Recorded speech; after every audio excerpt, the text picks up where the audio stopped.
Hi ನಮಸ್ಕಾರ ಗೆಳೆಯರಿ. ಇವತ್ತಿನ ಈ ವಿಡಿಯೋದಲ್ಲಿ ಭಗವಾನ್ ಶಿವನ ಅತ್ಯಂತ ಕುತೂಹಲಕಾರಿ ಕಥೆಯಾದ ಹಾಲಾಹಲ ವಿಷದ ಕಥೆಯ ಬಗ್ಗೆ ವಿವರವಾಗಿ ನೋಡೋಣ ಬನ್ನಿ.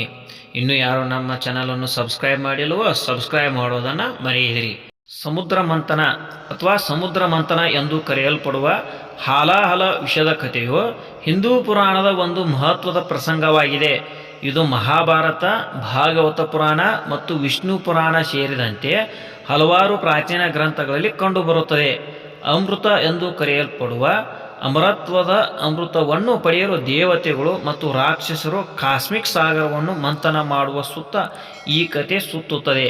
ಹಾಲಾಹಲ ವಿಷದ ಕಥೆ ಈ ವಿಡಿಯೋದಲ್ಲಿ ನೋಡೋಣ ಬನ್ನಿ.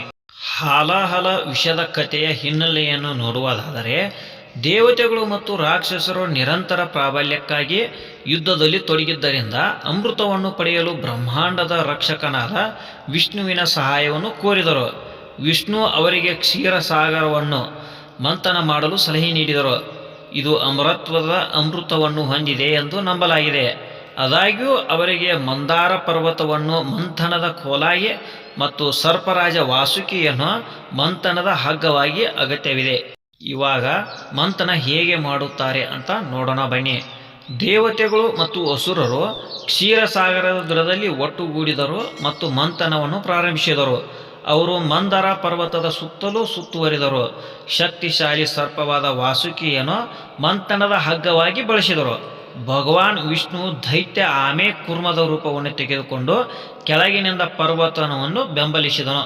ಸಾಗರ ಮಂಥನ ಮುಂದುವರೆದಂತೆ ದೇವತೆ ಲಕ್ಷ್ಮಿ ಮತ್ತು ದೈವಿಕ ಆನೆ ಐರಾವತ ಸೇರಿದಂತೆ ಹಲವಾರು ನಿಧಿಗಳು ಮತ್ತು ದೈವಿಕ ಜೀವಿಗಳು ಹೊರಹೊಮ್ಮಿದವು. ಆದಾಗ್ಯೂ ಮಂಥನವು ಅದರ ಆಳವನ್ನು ತಲುಪುತ್ತಿದ್ದಂತೆ ಹಾಲಾಹಲ ಅಥವಾ ಕಲ್ಕುಟ ಎಂದು ಕರೆಯಲ್ಪಡುವ ಮಾರಕ ವಿಷವು ಹೊರಹೊಮ್ಮಿತು. ವಿಷವು ಎಷ್ಟು ಪ್ರಬಲವಾಗಿತ್ತೆಂದರೆ ಅದರ ಹೊಗೆಯು ಮಾತ್ರ ಇಡೀ ವಿಶ್ವವನ್ನು ಆವರಿಸುವ ಬೆದರಿಕೆ ಹಾಕಿತು. ಇವಾಗ ಇದರಲ್ಲಿ ಶಿವನ ಹಸ್ತಕ್ಷೇಪ ಏನು ಅಂತ ನೋಡೋಣ ಬನ್ನಿ. ಬಿಕ್ಕಟ್ಟಿನ ಕ್ಷಣದಲ್ಲಿ ದೇವತೆಗಳು ಮತ್ತು ರಾಕ್ಷಸರು ಸಹಾಯಕ್ಕಾಗಿ ಶಿವನ ಕಡೆ ತಿರುಗಿದರು.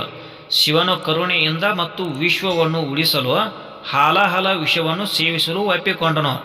ಅವನು ತನ್ನ ಗಂಟಲಿನಲ್ಲಿ ವಿಷವನ್ನು ತೆಗೆದುಕೊಂಡನು. ವಿಷದ ಪರಿಣಾಮಗಳಿಂದಾಗಿ ಅದು ನೀಲಿ ಬಣ್ಣಕ್ಕೆ ತಿರುಗಿತು. ಅದಕ್ಕಾಗಿಯೇ ಶಿವನನ್ನು ಹೆಚ್ಚಾಗಿ ನೀಲಿ ಗಂಟಲಿನಿಂದ ಚಿತ್ರಿಸಲಾಗುತ್ತದೆ. ಇದರಿಂದಾಗಿ ಅವನಿಗೆ ನೀಲಕಂಠ ಅಥವಾ ನೀಲಿ ಗಂಟಲು ಹೊಂದಿರುವವನು ಎಂಬ ವಿಶೇಷಣವನ್ನು ಗಳಿಸಲಾಗುತ್ತದೆ. ಇವಾಗ ಅಮೃತದ ಹೊರಹೊಮ್ಮುವಿಕೆಯ ಬಗ್ಗೆ ನೋಡೋಣ ಬನ್ನಿ. ಹಾಲಾಹಲ ವಿಷವು ಶಿವನ ಗಂಟಲಿನಲ್ಲಿ ಸುರಕ್ಷಿತವಾಗಿ ಸೇರಿಕೊಂಡ ನಂತರ ಮಂಥನ ಮುಂದುವರಿಯಿತು. ಅಂತಿಮವಾಗಿ ಅಮರತ್ವದ ಅಮೃತವು ಸಾಗರದಿಂದ ಹೊರಹೊಮ್ಮಿತು. ದೇವತೆಗಳು ಮತ್ತು ಅಸುರರು ಅಮೃತಕ್ಕಾಗಿ ಹೋರಾಟದಲ್ಲಿ ತೊಡಗಿದರು ಮತ್ತು ಅಂತಿಮವಾಗಿ ದೇವತೆಗಳು ಅದರ ಮೇಲೆ ಹಿಡಿತ ಸಾಧಿಸಿದರು. ಇವಾಗ ಈ ಕಥೆಯ ಮಹತ್ವವನ್ನು ನೋಡೋಣ ಬನ್ನಿ. ಸಾಗರ ಮಂಥನ ಮತ್ತು ಹಾಲಾಹಲ ವಿಷದ ಕಥೆಯು ಒಳ್ಳೆಯದು ಮತ್ತು ಕೆಟ್ಟದರ ನಡುವಿನ ಶಾಶ್ವತ ಹೋರಾಟ ಮತ್ತು ಅಮರತ್ವದ ಅನ್ವೇಷಣೆಯನ್ನು ಸಂಕೇತಿಸುತ್ತದೆ. ವಿಷವನ್ನು ಸೇವಿಸುವ ಮೂಲಕ ಬ್ರಹ್ಮಾಂಡದ ರಕ್ಷಕನಾಗಿ ಶಿವನ ಪಾತ್ರವು ಅವನ ದೈವಿಕ ಕರುಣೆ ಮತ್ತು ನಿಸ್ವಾರ್ಥತೆಯನ್ನು ಪ್ರದರ್ಶಿಸುತ್ತದೆ. ಈ ಪೌರಾಣಿಕ ಕಥೆಯು ಹಿಂದೂ ಸಂಸ್ಕೃತಿಯ ಮಹತ್ವದ ಭಾಗವಾಗಿದೆ ಮತ್ತು ಇದನ್ನು ಹೆಚ್ಚಾಗಿ ಕಲೆ, ಸಾಹಿತ್ಯ ಮತ್ತು ಆಚರಣೆಗಳಲ್ಲಿ ಚಿತ್ರಿಸಲಾಗಿದೆ. ಇದು ತ್ಯಾಗ, ಒಳ್ಳೆಯದು ಮತ್ತು ಕೆಟ್ಟದರ ಸ್ವರೂಪ ಮತ್ತು ಆಧ್ಯಾತ್ಮಿಕ ಜ್ಞಾನೋದಯದ ಅನ್ವೇಷಣೆಯ ಬಗ್ಗೆ ಆಳವಾದ ಆಧ್ಯಾತ್ಮಿಕ ಮತ್ತು ತಾತ್ವಿಕ ಪಾಠಗಳನ್ನು ಹೊಂದಿದೆ. ಇನ್ನೂ ಇಂತಹ ಉಪಯುಕ್ತ ವಿಡಿಯೋಗಳಿಗಾಗಿ ನಮ್ಮ ಚಾನಲನ್ನು ಸಬ್ಸ್ಕ್ರೈಬ್ ಮಾಡಿ ಹಾಗೂ ಇತರರಿಗೂ ಶೇರ್ ಮಾಡಿ.